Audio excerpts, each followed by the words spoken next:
So I'm going to mute everything other than the kick drum, and we're going to hear what we got.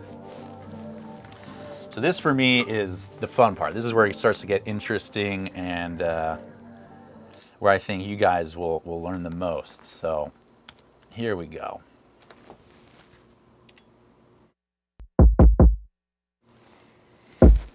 Now, you don't have to do this, but what I like to do early on is just put on, I'm going to turn this down so you can hear me. I like to put on a little bit early in the game. I like to put on an analyzer or something.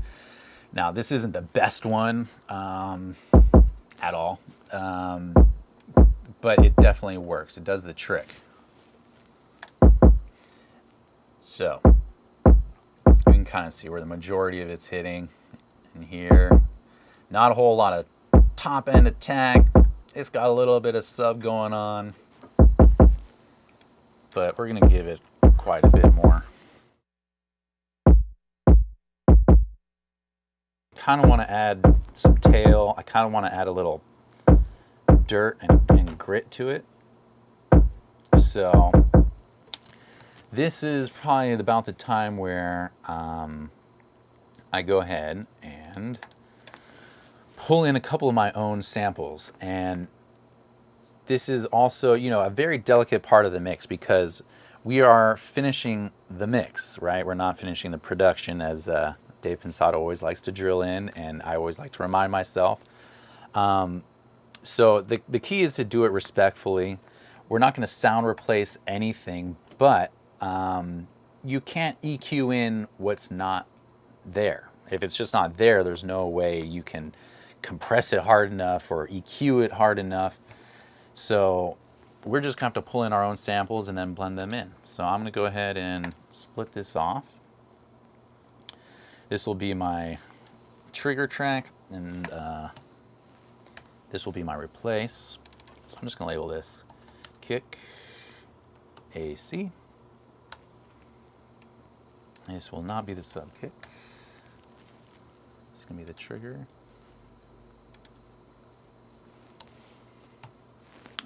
And then let's just go ahead and preview some kicks. Now you guys should be getting, I think, all these kicks, and these samples are samples that were all pulled off of an SSL. When I was working, I actually assisted Dave Pensado for a long time, and we put together these samples and sampled them straight off the SSL console, and we gave them out. Now, granted, this was quite a few years ago, but these samples have kind of the stuff you need or might be missing from the drums, so that they're a great place to start if you're trying to add something. You can kind of just go down the list and find what you need and add it to the mix. We gave these out for years, and I think these will be really great to add to your collection. So let's just listen to some of these. That's a little too clean. Too clean. Not what I'm looking for. A lot of sub. Sounds good. Okay, that might be it. That's got grit, dirt, a nice tail to it. It's a little short. He's short. I think this is actually exactly what I'm looking for. Yep, that's got all the grit and dirt. So that's kick 4. So I'm just going to go to sound replacer and go ahead and choose kick 4. Now, the key with sound replacer, you know, because it can be a little bit finicky, but you want to get the trigger as close to the front as possible without creating false triggers. Because sometimes if you put it all the way down, you'll get false triggers, especially in live recordings. Peak align basically aligns the peaks of the samples. We don't want to do that. We want to align the fronts of the sample. So I'm going to turn off peak align. And I'm going to turn off crossfade. I don't want it doing that. And I actually don't want it following the dynamics. Dynamics means if the kick gets louder or softer, it'll do the same with what I'm replacing. We don't want to do that. So I've turned off crossfade, peak line, and dynamics, leaving the mix at 100%. I've come all the way down. I'm just going to come up a touch to make sure there's no triggers, false triggers happening. And I'll look down, make sure it all looks good. Kind of zoom in, just double check where exactly the trigger is being put. And that looks pretty good. All right, so we're going to select kick AC. And let's sound replace it. Okay, so this was kind of our original kick with that top end I added. Let's try and blend this guy in a little bit just to hear where it sounds and see what's going on with it.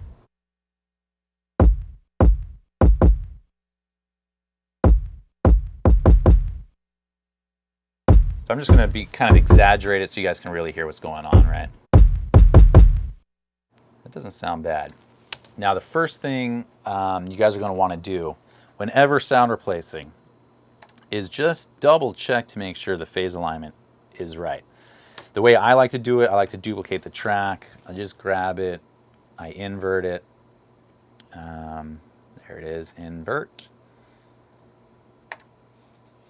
Invert it, and then just listen to it down with it turned all the way up. Because the worst thing you can do is add a drum sample that ends up causing some kind of phase issues that you're not aware of. You think it's sounding great, but it's actually pulling out low end or something.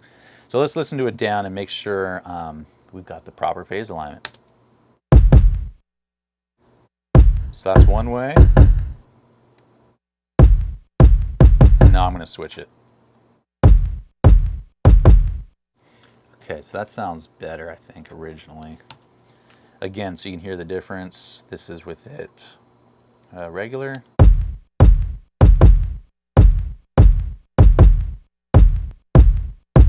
Okay, so you can kind of hear it sucking out the low end when I invert it. That tells me there's the right phase alignment. You can hear the low end pushing. Overall, the sound quality is just better. And you can kind of go in here and kind of see what's going on. Now, interestingly enough, it's almost completely out of phase here in the beginning, but I think we're not going to be using attack. We're going to be using more of the subby stuff, more of this tail, and it lines up more in this section and back here. And it just sounds better. You know, at the end of the day, trust your ears. You know, sometimes it gets easier to rely on numbers or the meters, but at the end of the day, no one listening to it has that stuff. So make sure you trust your ears, because I'm telling you right now, looking at this, it looks completely out of phase, and it looks like it shouldn't work at all, but it sounds much better to me like this than it does flipped like this. Although looking at it, it really does look better, doesn't it?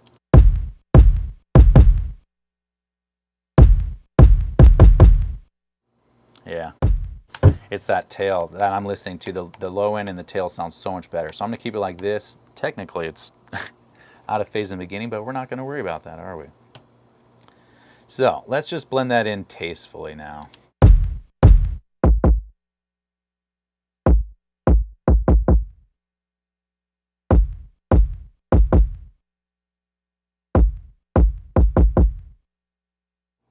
Again, I'm trying to spice up the production. I'm not trying to completely change it. I'm not trying to say, oh, I'm a better producer than whoever did this. That's not the case at all. These guys are incredible and they're good at what they do. They chose this kick for a reason because it's so punchy and mid-rangey. Probably to let the sub bass come through more. So again, I don't want to alter it too much, but I do want to add that flavor underneath. So for now, something like that. with these guys because that's my original.